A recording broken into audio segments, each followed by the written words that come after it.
Vamos lá, então. Pessoal, vocês lembram legal da última aula? Tem alguma dúvida? Querem lembrar de alguma coisa? Não? Então, pode começar lendo aí, quem puder se candidatar.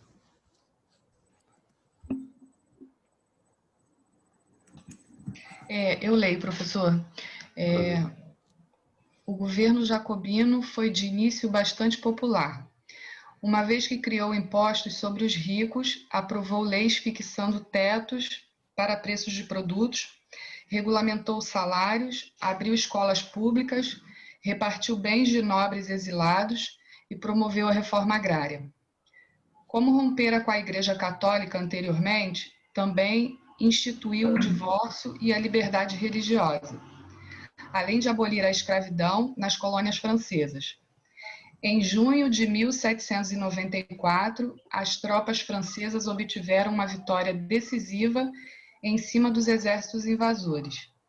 Em breve, contudo, os principais líderes jacobinos, como Robespierre e Saint-Just, estariam se voltando contra militantes ainda mais radicais, o que os faria perder apoio popular. Espera aí um Em pouquinho, 20... então. Vamos dividir, porque é muito grande, né?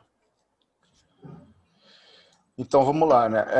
Tava falando aqui que essa questão, os jacobinos são esse governo mais de esquerda, que eu falei para vocês. Lembra que eu falei que os girondinos ficavam à direita e os jacobinos ficavam à esquerda?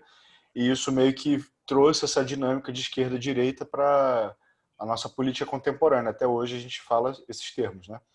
Então, ele começou a fazer essas medidas que a gente até hoje pensa como medidas de esquerda, né? Impostos sobre os ricos, leis fixando tetos para preço de produto, ou seja, não pode ter especulação muito alta no preço do arroz, do pão, né? Vamos baixar ali e tal. Regulamento de salários, né? Trabalhismo, como a gente conhece, abriu escolas públicas, né? Escolas públicas, repartiu bens de nobres exilados, né? Que o pessoal que saiu fora eles dividiram, e também promoveu uma reforma agrária, né? São passos assim de claros no governo de esquerda, né? Seria até ameaçado de socialista e tal. Mas esses caras não eram nem socialistas, eles eram revolucionários, né, que tinham ideais socialistas em mente, mas essa perspectiva socialista como classe política, ela não estava tão cimentada ainda quanto ela é hoje em dia, né? Não era assim, o cara ele é socialista. O liberalismo, por exemplo, já era uma coisa mais cimentada, principalmente na Inglaterra, né? O liberalismo já era uma ideologia um pouco mais corrente. Mas esses caras aí, eles meio que fizeram esse movimento que a gente chamaria hoje em dia de socialista, né? Vocês concordam comigo? Que essas medidas aí são medidas de cunho de esquerda até hoje, né? Então vamos lá. Como romper a É, guerra? Fala. não, eu ia falar que só para eles se atentarem bastante isso que você está falando, porque é uma coisa que está muito em voga agora, assim, essa divisão, assim, o que é comunismo, o que é socialismo e tudo mais, e como você mesmo estava falando, assim, são essas coisas, são características, são elementos que, assim, que não tinha tanto base ali numa ideologia assim política, era só uma questão revolucionária naquele pensamento da época de justiça social, assim. E era uma coisa mais assim, para quem eram as pessoas que liam mais e tal, não tinha uma coisa de panfletagem, de movimento trabalhador assim super forte, né? Essas camadas elas estavam começando a participar do poder público. Nunca tinha sido uma É, possibilidade para essas pessoas, né, na vida delas, porque a gente viu lá, passou-se 200 anos sem chamar os estados gerais. O que significa isso? As pessoas do terceiro estado não faziam parte da política. Elas não faziam, simplesmente. Poderia ter um conselheiro ou outro, aquela coisa do déspota iluminado, né? O Colbert, esses, que tem a ver com essa coisa da ilustração, né? Iluminado não, desculpa, esclarecido. Então, é isso aí. Beleza, gente? Esses caras aí, eles eram meio que tinha teoria do socialismo? Claro que tinha. Depois a gente vai até ver que tem essa coisa do socialismo real e o socialismo... Agora me escapou a palavra. Só um instante, deixa eu ver isso aqui para vocês, porque é importante. Socialismo.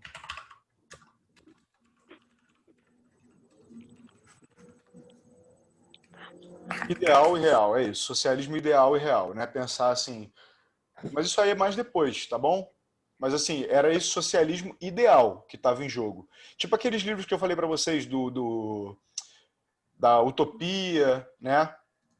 Esse tipo de coisa aí. Por isso que é socialismo ideal, porque ele tem a ver com essa visão de mundo ainda muito projetada, muito idealista, pouco materialista, né? O Marx, que vem com o socialismo, comunismo e tal, ele é um filósofo materialista. Ele acredita que né, a matéria é a base da nossa realidade. Mas isso aí é o papo depois.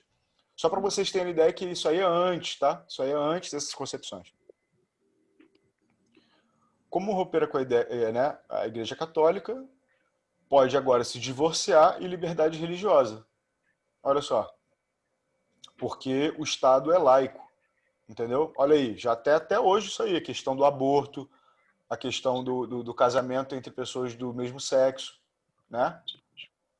Nosso Estado ele não é inteiramente laico porque ele atende essas demandas políticas desse setor da nossa sociedade, né? Que é o setor mais católico, mais cristão e tal. Mas isso aí naquela época, imagina naquela época os caras fazerem isso. Era uma coisa assustadora. Eu já falei para vocês isso antes e eu volto aqui a falar isso. Não é como se esse pessoal estivesse fazendo a revolução e tivesse todo mundo, ah, que legal, a França está mudando. Não. Os nobres dos países dos entornos ali da França estavam muito preocupados disso se alastrar. Eles não queriam ver isso se alastrar. Sempre lembrem disso, que né, teve esse movimento contrário aí, depois a gente vai ver isso. E também abolir a escravidão nas colônias francesas. Olha aí vai aparecer a questão do Haiti, né? Depois. Então, você abolia a escravidão. Ele não estava nem liberando as colônias, né? Ele não estava libertando as colônias. Foi só a abolição da escravidão nas colônias francesas. E depois, isso aí eu acho que foi revisto. Porque muitas mudanças que aconteceram, que eu estou lendo para vocês agora, foram revistas. Quando caiu a Revolução Francesa, quando a Revolução Francesa acabou e veio o Napoleão Bonaparte, essas reformas aí foram, em grande parte, removidas. Mas aí uma coisa interessante, foi um experimento interessante. Deram um passo para trás, né? É isso aí. Pensando em que hoje em dia a gente está na frente, né? Que já é uma coisa... Por que um passo para trás? Não, na verdade, no sentido assim, de que eles buscaram, né, como o Caio estava falando, todas essas demandas, assim, eles, assim, no sentido de que eles estão, assim, já com um pensamento que é o pensamento que está em voga hoje, sabe? Tipo, essas questões de, tinha até a questão das mulheres, tem até a Emily de Gaulle, ela faz um estatuto lá das mulheres e tudo mais, nessa época, entendeu? Só que aí depois, quando o Napoleão vai lá e assume, ele foi lá e voltou atrás em algumas coisas. Cara, uma coisa que, assim, por exemplo, essa coisa do sufrágio, né, de voto universal, não ser uma coisa de feminino e tal. Quando que isso acabou no Brasil? Eu não sei nem dizer, mas, assim, o voto feminino no Brasil é uma coisa do século XX, com certeza. Do começo do século XX, talvez, do década de 30. Que é essa revolução também que aconteceu aqui no Brasil, né? Porque foi o fim de um processo também longo da República, Primeira República, né? Mas, então, para você ver, era uma coisa que só veio acontecer, né, no Brasil, nesses países assim, mais que vieram a ser republicanos. 1940. E a gente está falando aí da Revolução Francesa de 1790 e pouco aí. A diferença temporal, assim. Então eram ideias muito que não condiziam com a nobreza, entendeu? Não condiziam com a tradição. Porque você tem que pensar sempre nisso. O que é o conservadorismo? Conservadorismo é a ideia de você conservar as tradições, conservar as classes, conservar as coisas como elas funcionam. É tipo assim, no time que não tá ganhando, não se mexe. Agora assim, para quem que tá ganhando, né? Tá ganhando para quem tá apostando grande, vamos dizer assim, os caras que realmente têm poder. A base, né? O topo, né? A base não, a base é quem tá sofrendo. Isso, topo. Isso aí. Então vamos dizer que o conservadorismo... O topo domina a base, através desses conceitos de transformação, mas não de valores. não mutação dos valores, não mutação da sociedade, não reforma, não essa ideia de progresso, por exemplo, é uma ideia que acaba sendo muito associada à esquerda, por causa desses valores conservadores da direita. Tá entendendo? Entendi. Hã? Não, pode falar. Fala você, fala você. Não, eu ia falar assim, porque, na verdade, a gente já até conversou, assim, sobre isso, assim, o que o Caio tá falando, assim, a elite, ela vai querer sempre se manter ali em cima do poder, ganhando dinheiro e mais. E para isso acontecer, para ter alguém, tipo, muito rico, tem que ter uma camada muito pobre, porque é essa pessoa ali de baixo, né, que sustenta ou com força de trabalho, ou de inúmeras formas, a riqueza do outro. A gente vê pela essa nova reforma trabalhista que teve aí, que não beneficiou a maioria pobre, os menos favorecidos. Não os favoreceu. Exatamente. Então, assim, quando a gente está falando lá em sociedades estamentais, né, a base ali daquela pirâmide, né, aquela base social, ela sustentava com força de trabalho, com um monte de coisa, sustentavam os nobres. Os nobres não trabalhavam. Eles tinham lá sua terra e tudo mais, mas, assim, o tipo de sociedade, o regime era muito diferente. Mas o que eu quero falar, assim, que sempre existiu mecanismos de ideias e controles para poder fazer a manutenção de uma ordem. Por exemplo, até hoje, o cara está falando aí, questão de aborto e tudo mais. As mulheres foram consideradas bruxas, lembra-se? A gente já estudou isso. Queimadas de tudo mais. Por que essas mulheres foram consideradas bruxas e super perigosas? Porque elas sempre souberam tinham aquela sabedoria de saber qual chá serve para isso, qual chá serve para aquilo. E na mesma linha, o casamento, os relacionamentos homoafetivos também. Por quê? Porque se você não produzir povo, né, para trabalhar, vai ter esse déficit de povo, né? Se as mulheres sabem como abortar, se os casamentos homoafetivos lá naquela época não podia adotar e tudo mais, né? E não produz filho.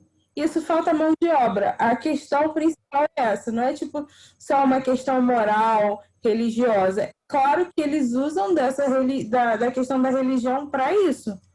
Mas essa questão central naquela época era isso, era falta de. Não podia faltar mão de obra. Entenderam? Uhum. A demanda sendo grande e poucos trabalhadores, né? Pouco trabalhador. Então começaram o quê? Demonizar as mulheres, assim, os gays e tudo mais. E isso é até hoje, por conta de. É isso.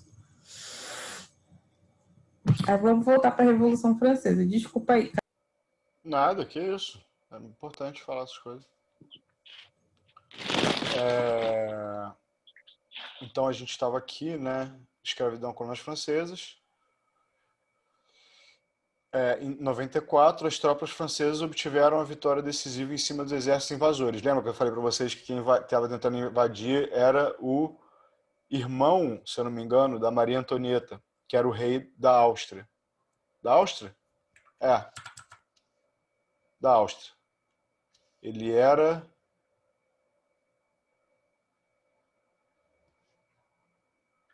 ele era irmão, acho que era irmão da Maria Antonieta.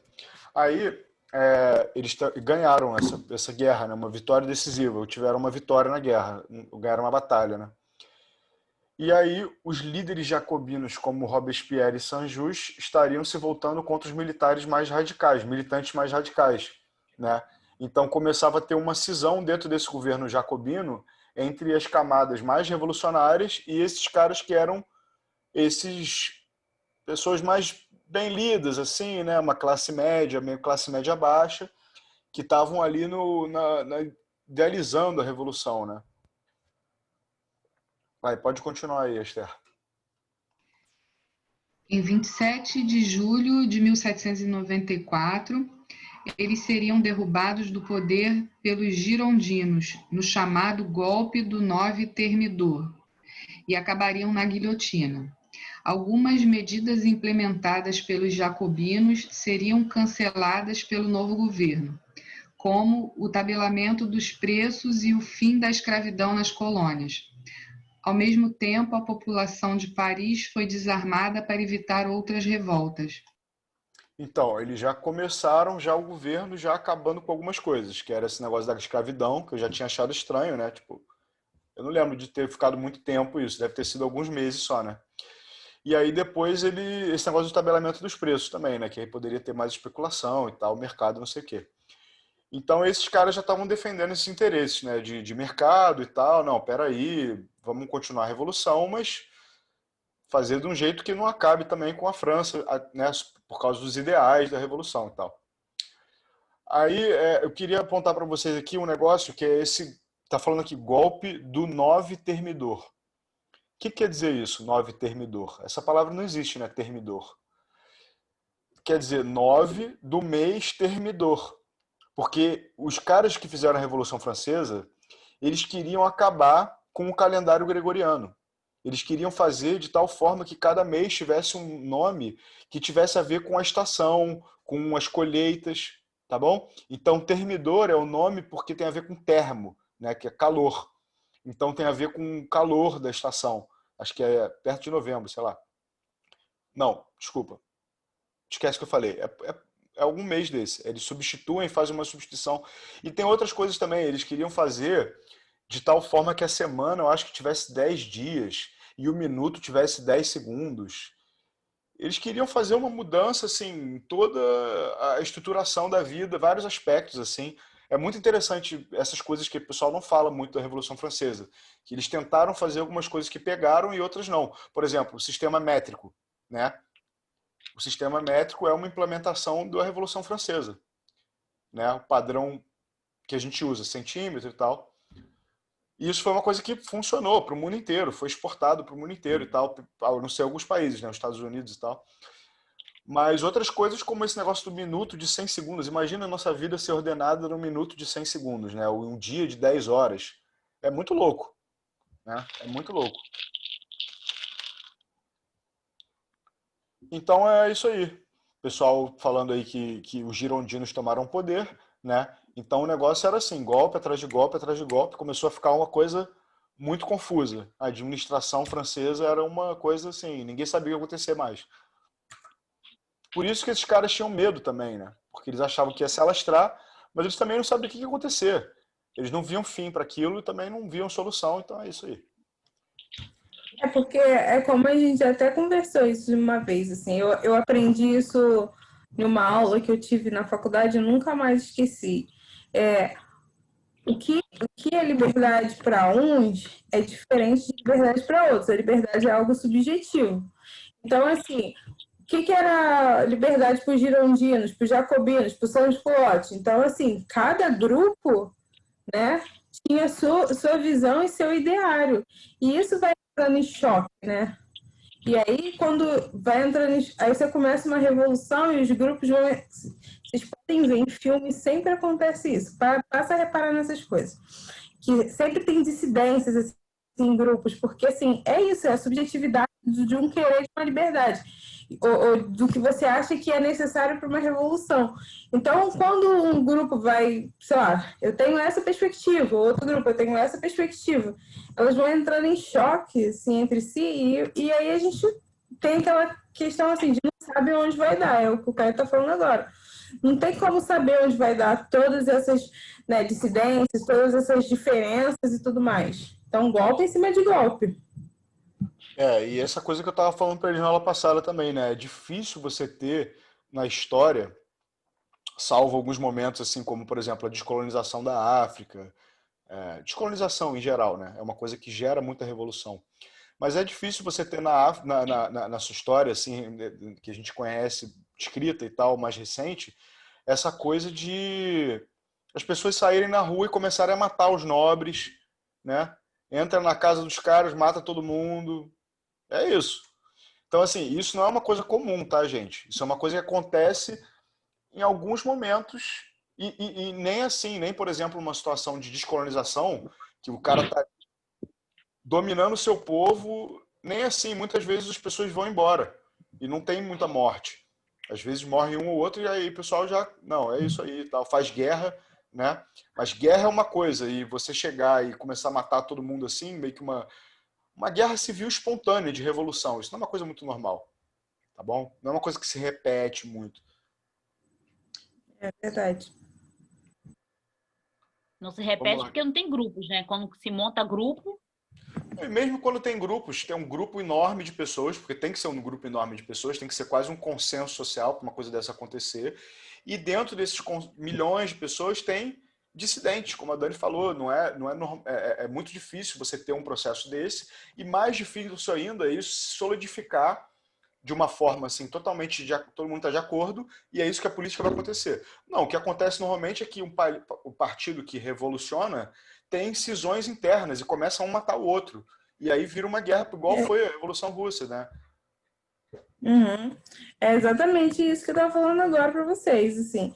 E como o Caio falou, assim, tivemos poucos momentos, assim, na história que isso aconteceu, assim. O mais recente foi que eu penso, assim, foi em Ruanda, né? Talvez. Que teve Né? aquela Que coisa foi bem genocídio, né? Entre os grupos. bem genocida. E foi o que? 94? Acho que foi isso. Sim. Muito bem a data, mas foi bem, assim, em termos históricos, assim, bem 94 para mim foi ontem, né? Então, sim. E tem foi esse mais... fator do interetnia, né? Que é uma coisa complicadora, né? Que no caso da Revolução Francesa não é nem isso, né? Todo mundo é francês e daí, vamos matar eles, acabou a farra. E isso, assim, se a gente for pensar, é muito louco, assim, se você ficar refletindo, imagina como o cara tá falando assim, e aí a gente começa a pensar, eu fico louca, assim, minha mente fica assim, a gente começa esse processo histórico, realmente, assim, olha só, vamos lá, no iluminismo, tipo, essas ideias foram se espalhando, as pessoas começaram a ter, tipo, um outro tipo de consciência social, e aí, assim, tudo numa questão, talvez, assim, tipo, de longa duração, né, como diz, assim, aí as ideias vão, assim, pegando e tudo mais, sei lá, com o tempo, até explodir nisso. Mas, assim, quando a gente vai estudando a história, a gente, assim, muito fácil agora, porque a gente, né, tem essa visão, como a gente fala, teleológica, que a gente já está no ponto final e a gente consegue enxergar esse processo histórico que aconteceu, mas, assim, e pra gente agora isso é fácil que eu tô falando, mas, assim, quando a gente vê e, assim, começa a refletir sobre isso, é muito louco. Imagina, o Caio tá falando, é isso, sabe? Imagina uma galera pensando assim, por mais que tivessem um montão de diferença, falar assim, vamos matar todo mundo, vamos guilhotinar aqui, olha só, essa pessoa rica aqui, ó, não tá querendo, sei lá, promover a igualdade, vamos matar ela. E não, tipo, matar não, tipo, matar guilhotinada. Então, assim, foi um surto coletivo muito doido. E aí aconteceu essas coisas, né? Essas dissidências depois e tudo mais, até tentar, assim, se estabilizar. E assim, a gente às vezes pensa em revolução muito, né? Eu, por exemplo, acredito muito numa mudança social e tal. Acho que a nossa sociedade está longe de estar bem, né? Mas Eu assim, também, cara. a revolução é uma coisa terrível em muitos aspectos, né? Depende da revolução, na verdade, mas assim, em regra, é uma coisa que, por mais que para você ter coisas boas, né, vem de coisas terríveis também, né? Você ter mudança, toda mudança na nossa vida dói, né? Quando a gente vai mudar e tal.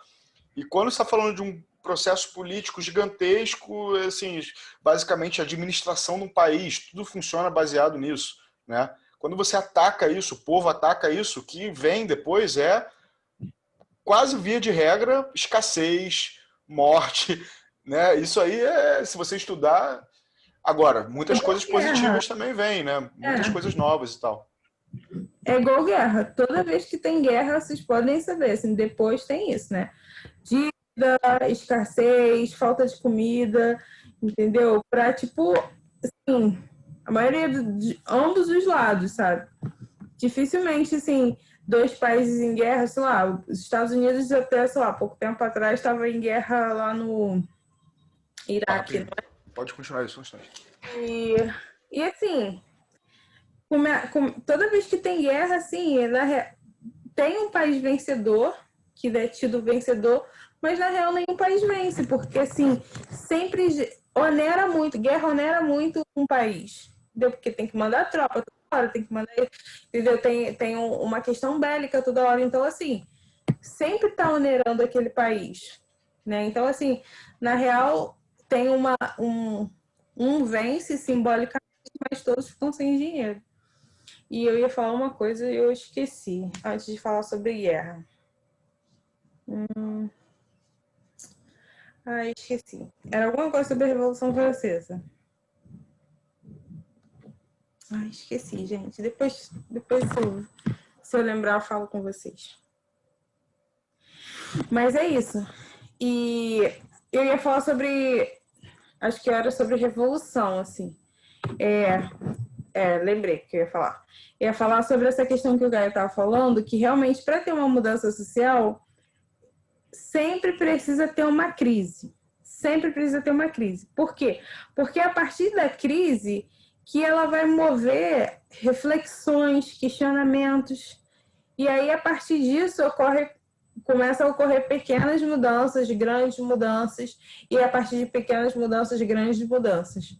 Entendeu? Por exemplo, sei lá, se não tivesse... deixa eu ver. Assim, crise que eu digo, assim, coisas ruins também acontecem, sei lá.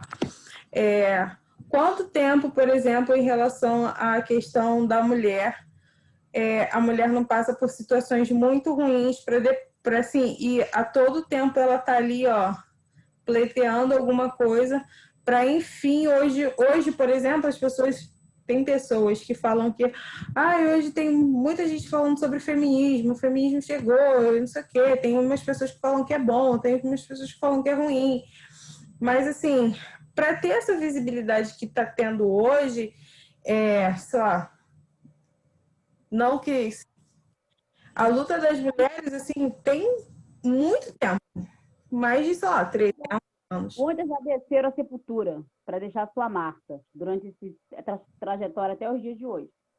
Com certeza. Tipo, desde a luta, tipo, pelo sufrágio, que o sufrágio é o direito de votar, desde a luta pelo direito de estudar, porque não sei se vocês sabem, antigamente só os homens poderiam estudar, desde a luta de poder, sei lá, vestir uma roupa mais confortável, uma calça jeans, alguma coisa, que as mulheres antes não podiam vestir calça. E, tipo, vários tipos de lutas diferentes, assim. Pelo direito de poder se divorciar, pelo direito de poder ter uma propriedade no seu nome. Não sei se vocês sabem, no Brasil, só a partir de 1950. Gente, 1950, para mim também, pra gente que estuda história, foi ontem, assim, ontem mesmo. Ontem foi 1950. Então, assim, só depois de 1950 é que a mulher pode ter alguma coisa no seu nome, porque se ela tivesse... o pai deixava a casa para ela, não era no nome dela, era no nome do marido, tinha que ter o nome do homem. Então, assim, foi a partir de muitas lutas que a gente chegou até o momento que estamos hoje e, assim, lutando ainda mais para poder, sei lá, daqui a uma próxima geração ter muito mais acesso, muito mais, né, sei lá, um monte de coisa que a gente ainda não tem, que a gente ainda está lutando e pleiteando. Irmão, a gente tive que atender a porta aqui. Então, tem essas questões. Vamos continuar. Quem pode ler? Eu vou ler, professor. Beleza. Opa, foi mal. Vai lá. Tal medida já evidenciava o caráter essencialmente conservador que teria o governo geraldino. Em 1795 seria aprovada uma nova Constituição de caráter liberal. Ela acabou introduzindo o voto censitário e colocou no poder executivo nas mãos do chamado diretório, órgão que seria composto por 5 pessoas eleitas entre os deputados. Durante esse período, além da tensão da guerra, dificuldade financeira, o governo sofreu ataques internos por jacobinos e monarquistas. Para conter essas manifestações, o diretório pediu a ajuda do exército E em 1795, o jovem e promissor general Napoleão Bonaparte foi escolhido para organizar a defesa interna Pode do parar aí. país. Pode parar aí. Então, assim, beleza, os girondinos estavam lá, deu ruim lá com os jacobinos, começou o governo girondino. Quando eles aprovaram essa nova Constituição, acabou, né, fazendo tudo isso aí, né, que ele falou. Reintroduziu o voto censitário, agora o voto não era mais universal, né, teria uma cota ali que você teria que ter para votar, acho que só homens também, provavelmente, e colocou o poder executivo nas mãos do chamado diretório. Então agora tem esse diretório, que são 5 pessoas eleitas entre os deputados. Então é como se fosse uma eleição assim indireta, né? Uma eleição indireta, uma democracia indireta, né? Mais indireta ainda do que ela já é através do voto, né? Porque você elege pessoas que elegem pessoas. É parecido com um pouco que é os Estados Unidos. Então, tá falando aqui que teve essas tensões de guerra, dificuldades financeiras. E aí tem essa questão, né? Os girondinos eles meio que estavam no meio, porque, né, à esquerda estavam os jacobinos e à direita os monarquistas, que estavam assim horrorizados com isso tudo. E agora que viram os girondinos voltando para o poder, estavam querendo também dialogar isso aí. Vamos lá, parlamentarismo, né, monárquico. Vamos voltar para o rei, mas tem um parlamento. Eles queriam isso, né? Queriam fazer concessões aí para a volta da monarquia. Então esses movimentos não acabaram, eles não foram degolados, né? Porque a gente parece que às vezes pegaram tudo e mataram todo mundo. Não foi assim. Muitos foram mortos, muitos foram exilados, mas muitos continuaram lá e acreditavam que a monarquia era a melhor forma, e é isso aí. Para conter essas manifestações, pediu ajuda do exército, e aí general Napoleão Bonaparte. O Napoleão já estava sendo um cara importante na campanha dessa defesa contra a Áustria, tá bom? Então a Áustria estava atacando e o Napoleão era um cara importante para a França. E aí ele se tornou mais importante com a subida do diretório, como o cara que fazia a defesa, né? Ele meio que se tornou o principal general, né? O ministro da defesa, vamos dizer assim. Vai, pode continuar.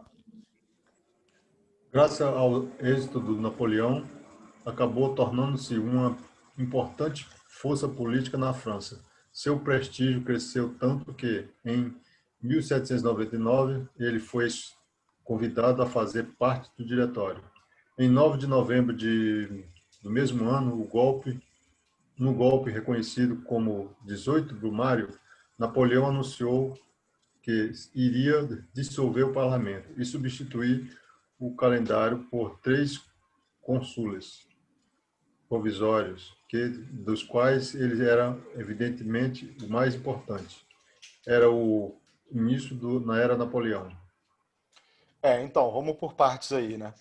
Então, em 1799, Napoleão começa a fazer parte desses 5 caras do diretório, né? E aí, ele dá esse golpe de Estado que é conhecido como 18 de Brumário. O que é Brumário? É outro mês, que tem a ver com as brumas, né? Aí eu acho que é primavera, eu falei antes. Mas a primavera tem a ver com as brumas, né? Com a coisa do florescer e tal. É isso mesmo? Brumas tem a ver com flor, não é? Eu acho que sim. Tem sim. Então, então tem a ver com sempre, se vocês verem esses nomes depois, é legal ficar vendo assim o que tem a ver cada um, porque normalmente tem a ver com a natureza, com o clima e tal, é legal. Aí ele dá esse golpe e substitui o parlamento, né, que é essas pessoas que são os deputados, que elegem o diretório, e substitui por 3 cônsules provisórios, que tem a ver com o quê? Com esse negócio do cônsules, né? O consulado é uma coisa muito do Império Romano, né? O César era um cônsul, né? Fala, Dani. Não, eu ia falar exatamente isso. E depois contar para vocês que ele foi para o Egito. Mas depois. Exatamente. No final da história, exatamente. Mas tem a ver isso aí, com essa coisa. O Napoleão tem uma história que ele se inspira muito em Roma, né? Esses caras tinham muito essa coisa da Roma antiga e tal, essa coisa política de Roma, né? Que é muito poderosa, assim, esses textos dos grandes cientistas políticos da Roma antiga, dos grandes advogados e tal, legisladores e tal, não sei o quê. E Então, até hoje, né, que tem, Então, esses tem valores vieram tudo de lá, né? direito Sim. romano. Até hoje é uma cadeira na universidade de direito romano, né? Exatamente. E tem muita coisa do direito que é baseado nas leis romanas, assim, porque eles eram. Enfim. Vamos lá? E aí, essa coisa dos três cônsules, né? E exatamente isso, que o César, ele era parte dos três cônsules, e aí ele se tornou o cônsul mais poderoso e foi uma corrida para ver quem ia virar. Talvez ele fosse ser, né? Talvez ele fosse. O César estava ficando muito poderoso, e aí começou a se tornar um problema, e aí, né, ele virou imperador. Deu um problema lá, ele deu um golpe de Estado e virou imperador. O Napoleão é parecido também, ele deu um golpe para virar cônsul e depois dá outro para virar imperador. Então vamos ler aí, vamos ver o que rola. Então começa a Era Napoleônica, já não é mais a Revolução Francesa, tá bom? Acabou a Revolução Francesa. A Declaração dos Direitos dos Homens fala. Levou quanto tempo, mais ou menos, esse período aí? Até sair um e entrar o outro? 10 anos. 10 anos, período da Revolução Francesa. E era o comentário que eu ia fazer agora. Tipo, a Revolução Francesa durou 10 anos e, assim, ela foi tão marcante para a nossa sociedade que é isso, assim, até hoje a gente tem essas questões de referencial, direita, esquerda, a questão igualitária, todas essas questões de direito do homem e do cidadão, direitos inalienáveis que a gente vem lá desde a Revolução Americana, passa Estado laico também, né? Estado laico, é isso. É como assim, quando você estuda assim toda a história ocidental, né, que depois a gente aprende a desconstruir essa questão de Oriente e Ocidente, mas assim, no básico, quando a gente estuda toda essa história ocidental, a Revolução Americana e a Revolução Francesa ali, ó, tá ali, ó, um grande marco assim na nossa história. E é muito importante. E sempre cai em prova. Sempre cai em prova. Sempre. Aquelas coisas que são, assim, da história, né? Super batidas, assim. Muitas referências na cultura popular também, na própria política, né? E que sempre cai em prova, distrair aqui um pouco, professor, por favor. A professora falou o que sempre cai em prova, o que mesmo? Eu não escutei bem o que ela falou. Sobre a Revolução Francesa, sobre esses referenciais, sobre, assim, porque, como eu estava falando, assim, durou 10 anos, de 1789 a 1799. 10 anos, mas assim, eu fico colocando, às vezes, faço essas comparações, assim, doidas. Tiveram outras guerras, revoluções, assim, que a gente fala, mas assim, a gente não fala com tanta ênfase como a gente fala na Revolução Francesa. Então, só aí dá para a gente perceber que ela é um marco muito importante na nossa história, assim, de cultura ocidental. E foi uma coisa que... É focada... Que a nossa história é focada na Europa, assim, e isso foi um grande marco europeu.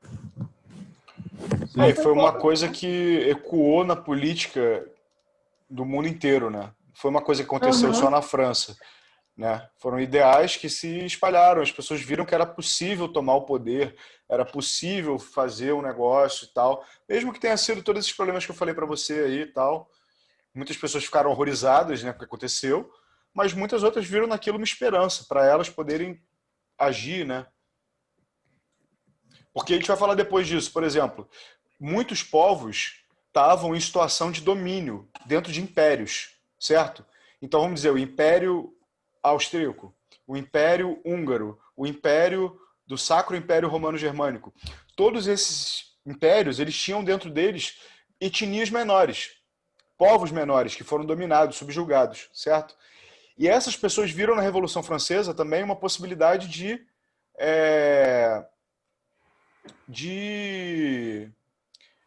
como é que se diz? Separatismo, né? Então, a Revolução ela foi um exemplo para isso, para você poder, não, meu povo está sendo subjugado por um império. Eu quero ter a minha nação, né? Então, essas ideias elas começaram a fervilhar por toda a Europa. E não ideias relacionadas necessariamente à esquerda, ou Revolução Francesa, ou sufrágio universal, sufrágio feminino. Não necessariamente. Mas elas inspiraram outras concepções a se concretizarem na realidade, né? Eu, como adoro dar uma dicasinha de filme, né, que eu amo, né? Porque eu realmente acho que pelo audiovisual a gente aprende muito, assim, pelo cinema. Sim, com algumas ressalvas, mas dá pra gente pegar bastante coisa. E esse filme, Os Miseráveis, é um musical, na verdade. E ele, assim, tem muita coisa legal, assim, muitos elementos legais, assim. Ele vai falando ali desde aquele processo da questão da Revolução Industrial, da fábrica, tudo, e vai falando... E aí chega na parte da Revolução Francesa, que é bem bonita, assim. Bonita, assim, não é que a Revolução foi bonita, é que o filme é muito, muito bonito, gente. É legal mesmo. Esses filmes, assim, que falam sobre o período, né, de uma forma, assim, interessante e tal. Acho bem legal mesmo. Muito importante. Porque, assim, e a gente consegue... Eu não sei se todo mundo é assim, mas eu sou uma pessoa que eu sou assim, eu preciso visualizar as coisas às vezes, né? Então, assim, o filme, ele te dá isso, assim, porque aí você vai ver como que as pessoas se vestiam naquela época, como é que era, a gente está falando ali, sei lá, como é que era uma vila, assim, né? A Europa medieval, depois que saiu da época medieval, que demorou um pouco, o início das cidades, tudo isso, porque eles estudam muito para poder fazer os filmes, né? Para poder, né, colocar aquele cenário igual era naquela época. Não vai ser igual, mas assim, eles se aproximam muito. Então é muito legal ver os filmes e começar a visualizar, entender essas coisas e tudo mais. Porque bem ou mal, né, você estudar a história, quando você começa, é difícil de você imaginar as coisas, porque você não tem esse olho da mente, né, bem desenvolvido para você pensar numa situação, numa época, num nome, né, numa, sei lá, uma situação política específica e vir à tona todas essas coisas, né? Que é a indumentária, como que as pessoas falavam, né? Qual era a forma como as pessoas se relacionavam, qual eram os costumes. Você tem que treinar isso, né? E o filme faz isso para você. Você senta ali e ele projeta para você o que você tem que projetar na sua mente, né? Quando você estuda muito, você consegue saber o que é e já, né, identifica e pensa nas imagens e tal que você já viu. Então é muito bom mesmo. As novelas das antigas retratavam muito isso, né? Tinha esses valores que acompanhavam geração em geração, já não tem mais. Eu não tô nem só falando de valores, assim, eu tô falando também de valores, mas assim, de um sentido mais social, comportamental, que tem como, quando a gente estuda, assim, tem como a gente, sei lá, viajar nessas coisas e entender um pouquinho mais, assim, sabe? Olha lá. Porque, não sei se vocês já tiveram essa experiência, eu sempre fico comparando isso. Assistir um filme, assim, a gente consegue, sei lá, assistir um filme de outro país, um filme atual mesmo. E a gente sempre fala, às vezes a gente fala assim, nossa, olha como esse cara reagiu nessa situação. Eu reagiria totalmente diferente. Por quê? Porque você é um ser que está numa sociedade totalmente diferente, que tem respostas diferentes. Eu vejo muito, eu faço muito esse exercício. Só até mesmo assim aqui em casa, sei lá. Querendo ou não, a gente tem um ethos comum de brasileiro, por exemplo, que a gente tem, sem tirar a nossa individualidade, é claro, mas que a gente tem, assim, possíveis reações muito similares por conta disso, porque a gente é um ser social que está nessa sociedade, a gente foi construído dessa maneira. E a gente e é muito legal a gente ver um filme, porque, assim, o filme mostra um pouco isso, de outros lugares. Fulano reagiu diferente. Se for um filme de época, mostra assim, olha lá, sei lá, os costumes, reações daquela época. E é isso que é legal da gente ver também. E tem isso, né? Porque o filme, ele, como eu estava falando para vocês, ele projeta para vocês. Vamos dizer assim, estou falando com a Dani aqui. Aí eu vou falar, começo do século IX na Europa, ali no norte da Europa, né? França, Inglaterra e tal. Ela vai ter uma imagem na cabeça dela, né? Que tem a ver com tudo que ela já viu. Agora você vai ver aquele série lá, o Vikings, né? Você conseguiria citar filmes marcantes dessa época? Sobre essa época da Europa do século IX e X? É. Tem vários. Tem vários. Eu sempre boto um aqui, toda semana, assim, um filme, uma dica de filme. Mas Esses filmes, por exemplo, de alta Idade Média, né, Idade Média ali, um pouco mais primitiva, né, assim, a gente pode dizer assim, aquela pouca tecnologia, né, não tem aquela coisa dos torneios, aquela armadura toda prateada, não sei o quê. É uma coisa um pouco mais, muito né, interessante. baixo nível, né? E aí quando você vê esse filme dos Vikings, né, por exemplo, Vikings da Netflix, que é uma série que fez muito sucesso. Os caras estão todos com umas roupas de couro, assim, parece que o cara é um metaleiro, assim, saiu de um show de heavy metal ali, né? Então a roupa dele, ela não é uma roupa de época. Só que ela causa uma impressão, tipo, caramba, como esse cara é mal e tal, ele é um cara, pô, de usa couro e tal. E os 300, então, também não é verdadeiro, ele é totalmente fantasioso. Tem aqueles caras, pô, eu sei. o cara mas aquilo, ladão, né? mas aquilo existia, né? Cara Mas aquilo forte pra existia. caramba. O físico do cara tem que tomar 5 anos de bomba para chegar naquele nível ali. E até parece que um grego vai se parecer com aquilo, né? Nunca. O cara parece um super-homem, né? Não tem nada a ver, né? Não é um filme realista, né? Mas é um filme... Vou botar um filme aqui, de Idade Média, clássico. Então a história tem muito essa coisa também, de você olhar o filme e criticar e falar, pô, isso aqui não é muito desse período, né? Não acho que esteja uma coisa muito legal e tal. Esse Nome da Rosa é perfeito, ele é tipo... A Rosa segue perfeitamente todo o coisa da história, assim, é muito bem feito. Muito sofredor esse filme aí. Só que tem esse muitos filme exemplos é muito legal para poder pensar A Púrpura. A Cor Púrpura. Mas esse aí é dos Estados Unidos, é muito bom também. É muito bom. Mas ele não é dessa época, né? Ele é de... É mais à frente. Século XX. Começo do século XX, Estados Unidos. Ele é muito legal quando a gente começa a pensar sobre a Revolução Americana, se a gente começa a pensar um pouquinho depois assim, dos campos de algodão e tudo mais. É bom porque ele mostra um pouco disso. Isso é coisa da escravidão, né? Que a gente vai falar depois dos Estados Unidos. Vamos voltar aqui para essa lei. Deixa eu ver quantos slides ainda tem hoje. É que o negócio que eu falei para vocês. Deixa eu falar isso logo, que é bem legal. Calendário revolucionário. Vindimário. Vinde, né? De vinho e tal. Colheita de uvas. Aí. Brumário, brumas, névoa. Bruma é névoa. Eu achei que era flor, mas é névoa. Agora que eu lembrei. Eu acho que sim. Eu acho que sim. Acho que bruma tem a ver com névoa. Eu achava que tinha a ver com flor também. Eu também. Porque tem... Brumas de avalon. E tem bloom também em inglês, né? Bloom. Não sei. Na minha cabeça, não sei. Faz sentido. Esse calendário ainda existe lá, nesse período? Não. Eles inventaram... Teve mudança? São 4... isso. Aí tem aqui primário, geada, né? Nivoso, neve. É tudo assim, pluvioso. É tudo em relação ao clima, né?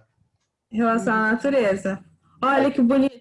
Um mês chamado Floreal. Olha, é lindo, né? É, isso aí. Frutidor das frutas, olha. Deixa eu passar aqui para ver que tem muita coisa ainda, cara. É muito grande essa matéria. Lê aí alguém então, vamos lá. A Declaração dos Direitos do Homem e Cidadão. Que é essa imagem aqui. Eu vou ler aqui para ser rapidinho. Boa. Tá bom? Próximo eu leio.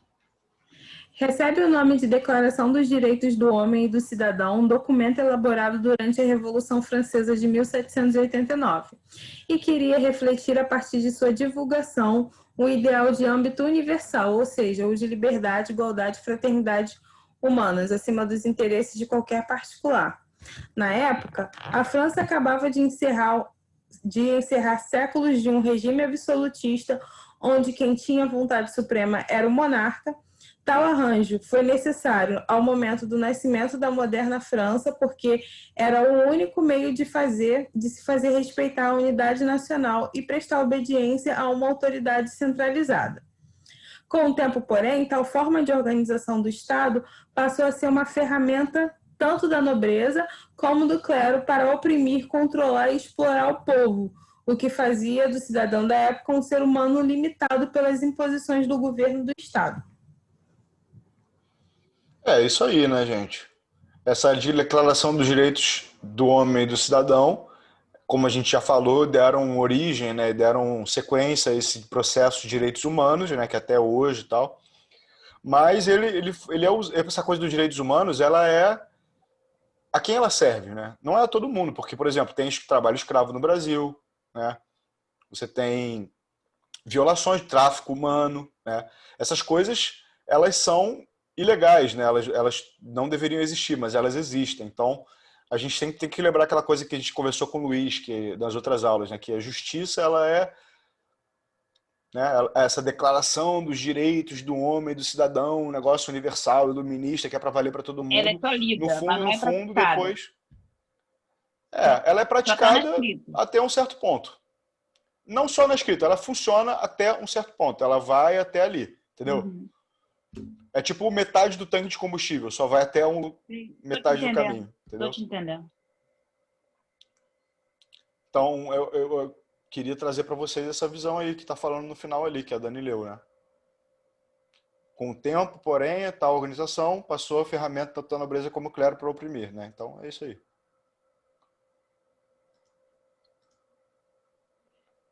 Vou ler esse aqui, então. A consciência dessa situação não estava evidente à maioria da população, pois todos os estados vizinhos seguiam o mesmo formato de administração, e assim parecia ser o controle total do monarca, o chamado absolutismo, uma forma natural de administração. Era natural, né? As ideias trazidas pelo humanismo e mais tarde pelo iluminismo viriam a mudar a sua perspectiva acerca de um governo eficiente.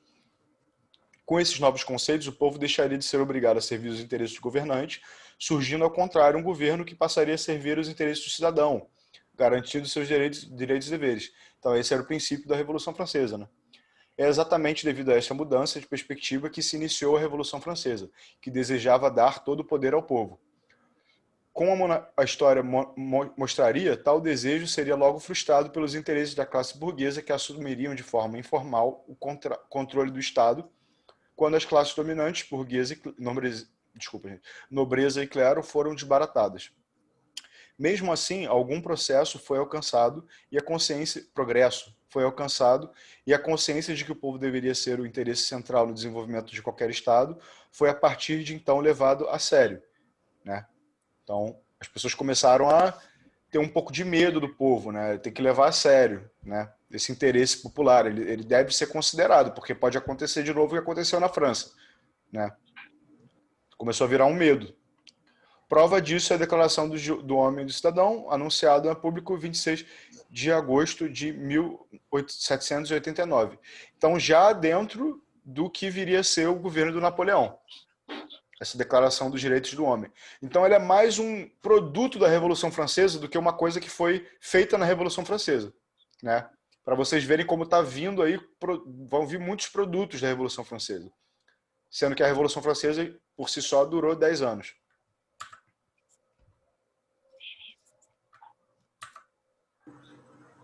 Nossa. Difícil, né? Vamos ler. Quem pode ler aí? Lê, Verônica.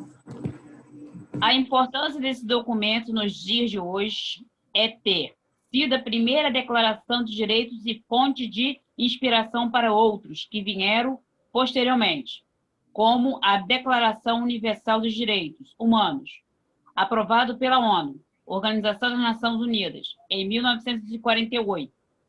Apesar da declaração elaborada pela ONU ter um alcance maior, por ter sido elaborado no âmbito de uma organização que agrega boa parte da nação, do mundo, a Declaração dos Direitos dos Homens e do Cidadão permanece ainda como um documento válido para os dias atuais, por pensar o ser humano acima do poder particular em qualquer esfera. Ler é tão bom, né? Gente, eu queria... então, tem que se candidatar mais, então. Tô brincando. Eu queria me corrigir aqui que eu falei bobagem, gente. Lê essa mentira aí. É tão bom, né? No texto é tão bonito, né? Mas na realidade não é assim, é isso que você tá falando, né? Tá certo. É. Mas eu só queria me corrigir aqui, gente. Eu falei que 789 é o final Mas não é o final, é o começo. Na verdade, foi no começo da Revolução Francesa. Eu fiz uma confusão com as datas aqui, porque o final é em 99, né? Então foi mal aí, desculpa, 99. voltando aqui. Então ele está falando aqui como que é importante até hoje, né? A gente já falou isso várias vezes, desde o começo da outra aula e tal. Aqui o Robespierre. A fase jacobina... Vou ler, né? Alguém quer ler? Alguém se incomoda? Alguém quer ler? Voltando àquela situação da ONU, quando ela foi inaugurada, né? Você falou que foi em 1900 e... 48, foi logo depois da Segunda Guerra Mundial. Isso. Mas de lá para cá, muitos conflitos que veio ao longo do tempo, eles interferiram, né? Sim. Como assim? Tá falando que a ONU foi um A ONU, ela interveio em muitos pontos no mundo, até mesmo o no Brasil. objetivo da ONU é normalmente diplomático, né? É não levar, evitar o conflito. E, por exemplo, Até esse no negócio... Brasil mesmo. Por exemplo, essa coisa quando teve situações cataclísmicas aí em alguns países, né? Aquela coisa do Brasil foi lá pela ONU, né? A Guarda Nacional Brasileira, eu acho, foi cuidar de um país que teve esse país, um país aqui da América Central que teve um furacão. Você é lembrado do que eu tô falando? Tô lembrado, mas eu esqueci o nome do país. Eu também não, mas é isso aí. Então, Salvador, não sei. foi em 2000 e pouco isso, quase 2010, sei lá. Eu lembro um período também, acho que foi em 89, que a ONU interferiu numa situação de um garoto, acho que ele foi retirado até do país, daqui. Ele foi com uma bala no cérebro. Porque... O país foi o Haiti, viu? Haiti, eu tinha pensado, mas não tinha certeza. É isso aí. Foi o Haiti, sim. Isso aí.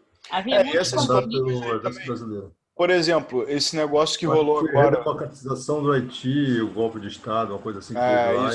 Isso. Não foi acidente, não. Foi alguma coisa relacionada à política, né? Tá certo. Mas é isso então, aí. Eles interferem... Marco, né, que veio.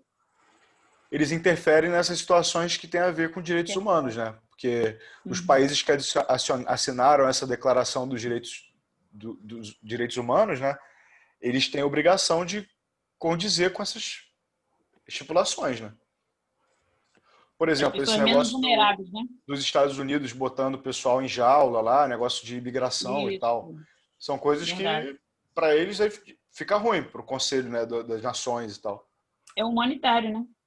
É uma coisa Porque os países entraram nesse acordo e teve os países signatários. Eles assinaram ali que eles estavam ali, né, para promover os direitos de todo mundo, direitos inalienáveis e liberdade, ir e vida, E aí, como o Caio falou, os Estados Unidos colocou um monte de criança em grade, separada da mãe e tudo aí. E aí fica como? Né? É como você falou isso, Verônica. Muito bonito ver. Muito bonito. Na verdade, não é bem assim. Isso aí. Isso é muito importante. A gente sempre ter essa distinção entre o que é dito e o que é feito, né? É bem importante isso. Eu vou ler essa parte aí, então. Vamos lá. A fase jacobina da Revolução Francesa, ou seja, mais à esquerda, né? Marcou um período de grande instabilidade dentro do país, porque, né, as forças ainda eram muito fortes, as forças conservadoras, liberais, talvez mais fortes politicamente do que os jacobinos durante o governo deles, né? Isso que está falando aí. Os exércitos contra-revolucionários, né? Então, os exércitos dos nobres e tal, e também dos outros países, a crise econômica e a perseguição política ameaçavam um sucesso revolucionário. Não conseguindo contornar os desafios do momento, as alas moderadas do cenário político francês tomariam a frente do governo. Está falando dos girondinos, né? Moderados no sentido de que eles estavam à direita, mas à direita deles ainda tinha os monarquistas, né? Então eles estavam meio que no meio. Os girondinos representavam a alta burguesia e iniciaram uma nova fase revolucionária, que é o diretório, né? Vai vir aí, estou falando do diretório. Em agosto de 1795, criaram uma nova Constituição Nacional. Nela, todos os direitos de propriedade revogados pelos jacobinos foram revalidados, então todas as propriedades, né, reforma agrária, tudo isso aí que a gente viu foram acessíveis. Dessa forma, a burguesia voltava a ter o controle sobre seus bens e negócios. Além disso, o governo seria controlado por um diretório composto de 5 deputados. Inconformados, os radicais jacobinos tentaram reverter o cenário político. No ano de 1966, sob o comando de Graco Babeuf, golpistas tentaram acabar com o diretório. Aí que vem essa coisa, né? Começa a ser cada vez mais importante o Napoleão, porque ele é o defensor dessa integridade dos girondinos, né? Então, essa coisa da segurança dos exércitos revolucionários, o golpe eminente dos jacobinos, dos sans-culottes, tudo isso aí. Então, cada vez mais é mais importante esse elemento estabilizador, conservador, regressor da Revolução, né? Não um regresso no sentido histórico, mas no sentido de voltar ao antes da Revolução, que é personificado no Napoleão. Quer ler, Dani? Quero. Ó, impedidos pelos girondinos, os participantes da conspiração dos iguais não concretizaram a reviravolta jacobina. Além de sofrer pressão das alas mais inflamadas da Revolução, o diretório ainda enfrentou um golpe realista no ano seguinte. Esse último episódio forçou o diretório girondino a reforçar os exércitos sobre a ameaça do fim da Revolução. No plano econômico, o novo governo resolveu anular as assinantes e criar uma nova moeda, o franco. O processo de revitalização econômica era de extrema importância para os exércitos da Revolução, para que os exércitos da Revolução pudessem combater os seus opositores. É nesse contexto que surge a figura de Napoleão Bonaparte. Exímio estrategista, Napoleão garantiu importantes vitórias contra as tropas monarquistas que lutavam contra a Revolução. Então, assim, nesse sentido, ele foi um defensor da Revolução como ela era, né? Porque virou uma coisa mais moderada. Uhum. Mas ele tinha muitas ambições, né? Não vai parar aí. Ele foi um defensor da Revolução, né? Mas ele também foi o fim da Revolução, porque as ambições dele eram muito grandes, né? Vamos ler aqui, isso aqui é meio gigantesco, esse pedação, deixa eu ler para vocês. Se no plano externo as tropas francesas pareciam garantir a vitória revolucionária, internamente o diretório temia por uma nova radicalização política em solo francês. Para impedir talvez um novo terror, os girondinos apoiaram um golpe militar encabeçado por Napoleão Bonaparte. Tendo ele grande prestígio entre seus comandados, Bonaparte logo tomou posse do governo pela força em novembro de 1799, conhecido como golpe de 18 de Brumário. Aquilo que a gente tinha conversado, né? O consulado passou a ter um novo órgão máximo político francês. Nele, 3 membros tomavam as principais políticos... Tá faltando uma palavra aí, mas é isso. As principais funções político-administrativas. Entre seus integrantes, que no total chegavam a 3, estava Napoleão com o cargo de primeiro cônsul. Premier, aquela coisa.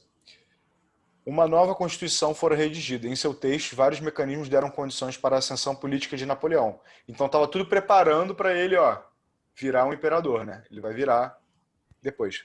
Esse último, que ganhava ares de herói nacional e principal condutor do processo revolucionário francês.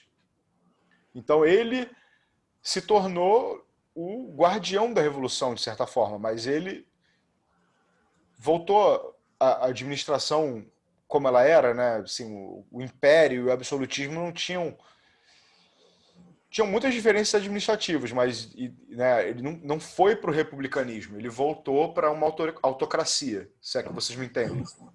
Né? Ele era um déspota, né? Ele não era um republicano. Né? Alguém ficou com uma dúvida nisso? Deixa eu ver quanto tempo tem. Quer começar aí no Napoleão, Dani? Ou quer fazer uma rodada de pergunta, alguma coisa assim? Não, na verdade, tem muita coisa ainda. Tem as questões. Tem questão no final, a aula que vem a gente faz. Não, na verdade eu queria só, conversar um pouco, esses finalzinhos com eles, mas a gente pode ler um slide e conversar, tipo, 2 minutinhos. Não, vamos conversar melhor, porque a gente entra depois do Napoleão na aula que vem, eu acho ideal. Pode falar. Não, é porque quando eu conversei com eles no início, não estava todo mundo. Eu queria só saber como é que vocês estão em relação a esse processo de inscrição de vestibular e processo de, assim, como eu falei para vocês antes, a PUC abriu, e se vocês vão tentar só o Enem, o que vocês vão fazer? Eu queria muito saber, porque a gente está final do ano agora, né? A gente tem que começar a traçar, assim, umas estratégias, trazer mais questões de história geral que caem em provas e tudo mais. Então, me falem.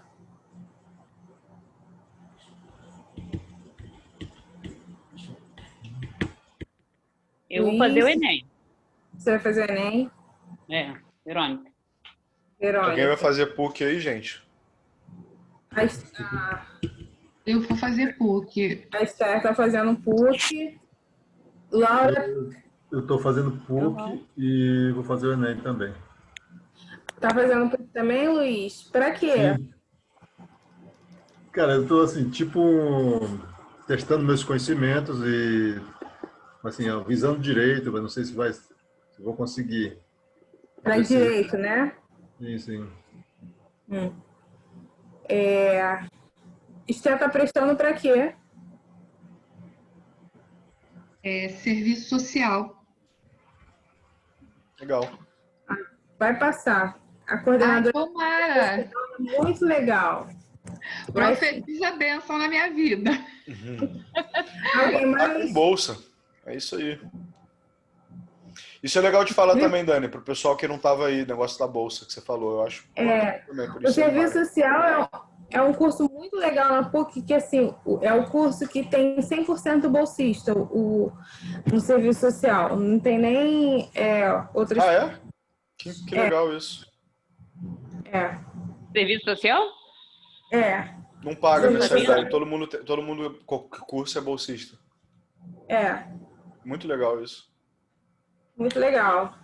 E, não, eu queria falar para vocês mesmo, assim, que vão fazer PUC e tudo mais, para prestarem mesmo, e ali com força, com garra, porque eu estava falando um pouquinho mais cedo que esse ano a gente lá na PUC vai ter poucos candidatos vindo da filantropia, né, que a gente chama. Por quê? Porque muitas escolas, assim, muitos alunos não conseguiram terminar o 3º ano na escola pública.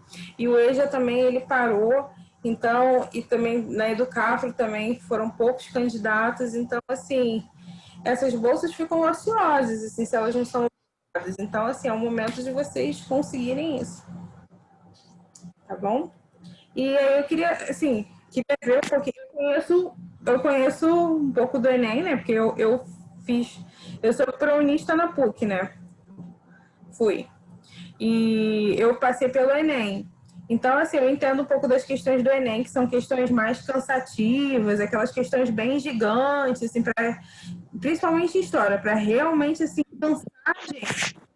E as questões de história na PUC são diferentes, elas são menores e depois tem como eu pegar umas provas da PUC e eu vou tirar umas questões, eu vou ver se eu faço isso e coloco lá no grupo para vocês, tá bom? De história geral. E é isso que eu queria conversar com vocês um pouquinho. Eu falei que eu vou fazer das questões da PUC, porque a PUC já é agora, né? Domingo. Ou já foi? Não sei. Mas, Dani, me fala uma coisa, dessas bolsas ociosas, elas já são liberadas pela NET ou tem que ir no local?